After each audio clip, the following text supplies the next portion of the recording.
now, but I'm going to count it down when we're ready to start. So you know everything that we're talking about. Yep. Um, yeah, I think we're good to go. So I'm gonna count it down in one, two, three. Welcome to the According to Sources podcast. Um, I know I've said this before, and I know I said I wouldn't say it again. It's been a while since we've done a podcast. It's been a good, I want to say 3 or 4 months since we've done a podcast. And a lot of that is because I've moved. I moved to Atlanta. Um, Things did not work out time wise the way that I thought it would. But we got some new people on board with us. My energy is a lot more up tempo now. Got a lot more energy about the whole project. So we're gonna get this going. Like I said, we have a new person on the podcast. We have a new person on the Corner Sources. His name is Devin. Devin, say hi to Alo- the people. Aloha. Um, That's just my Devin, dad's side of the family. no, okay. I want to say Devin joined up with us about 2 months ago, give or take. Yeah, Um, like near like the end of the summer. Yeah. Devin is how old are you, Devin? I'm 28. Devin is he's 28. I mean, he's younger than the rest of us, but he's not by much. That don't mean we old or anything like that. It just means Devin's younger than us. That's all that means. Devin's a good. He's a good guy, man. He's a good writer. He's written some good stuff for us already. He's gotten us into some things potentially that maybe we would not have been able to get into without his ability to talk. He's a hustler like the rest of us out here. We're trying to do things on the sports side, and Devin is part of that. I think if I'm not mistaken, Devin was just somebody who I think he just followed us on Twitter. Oh Um, yeah. yeah, so he followed us on Twitter, and I think you asked me about writing for Yeah, a yeah. It website. was I think it was after the Sean Porter Adrian Broner fight. And Yeah, on the because same night, it was a huge night for baseball. A bunch of guys were breaking records. I think one of those nights it was uh I want to say it was a Jake Arrieta perfect game. It fell on the same night or on the same weekend, and I tweeted you and I said I was joking. I said you guys got to open up a spot for boxing and baseball. And immediately you said send me your stuff, and then a week later yeah, here we are. yeah. I mean, because whenever there's a fight, I was usually tweeting about it, like because I watch boxing. I love boxing. So whenever there was a fight, I tweet about it. For you guys that don't know, Devin is an amateur boxer.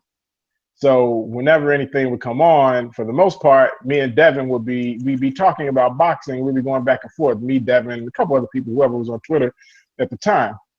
So I've been talking to Devin, so I'm like, oh, okay, he wants to write for us. I'm always open for people to write for us, and like, why the hell not? You like writing, you like sports. That's the whole point of According to Sources, is that give people who generally wouldn't have the opportunity to write the opportunity to write, because a lot of times with these people out here, they want you to like break your back. We want you to write nonstop, and we want you to do it for free. So, and a lot of Hmm. people who really aren't into that. Like, I don't want you to tell me that I have to write for you. It's just like nonstop writing and going around, anywhere you send me to write for you for free. Like, nobody wants to do that.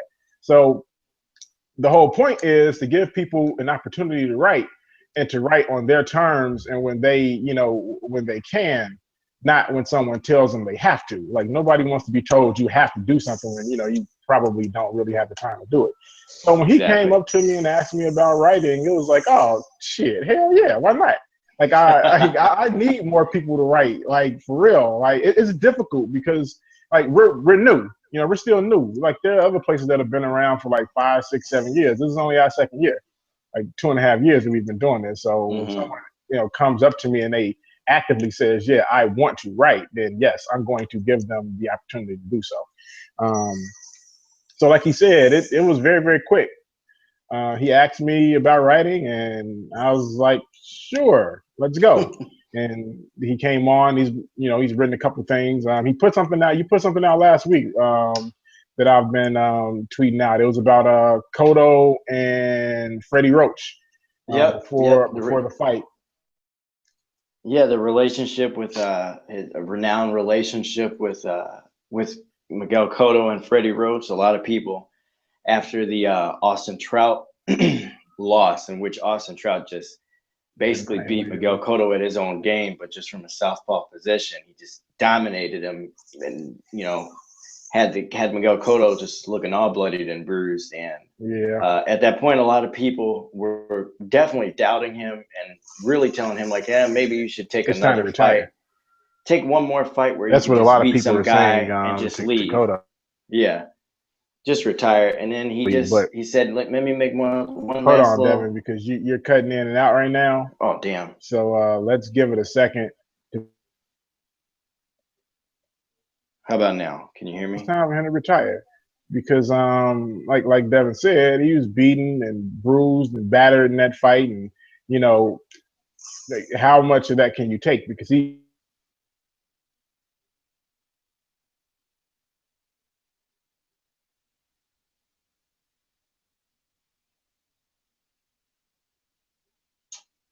it was over. So of course he went and got with Freddie Roach, and lack of a better word, you've seen what he's been able to do. I think the pinnacle.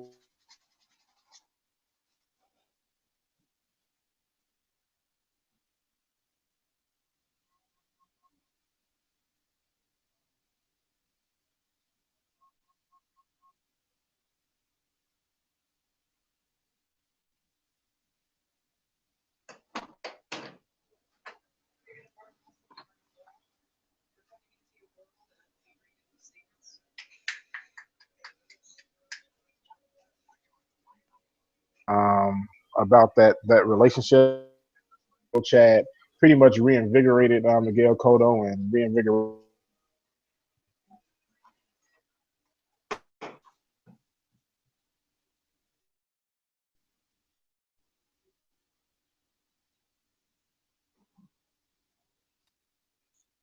If you can, drop out and come back in, and we'll just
All right, you there?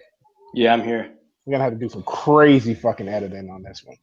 Oh my god, I don't even know what the hell happened there. Like it told me I wasn't even connected to the internet, and I'm definitely connected to the internet. Hold on for a second. Cuss Okay. my kids out.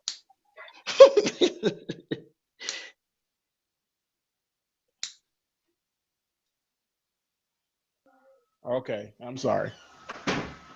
All right. So I think the last thing I was saying is I was talking about. I'm just gonna edit it. We could just continue talking.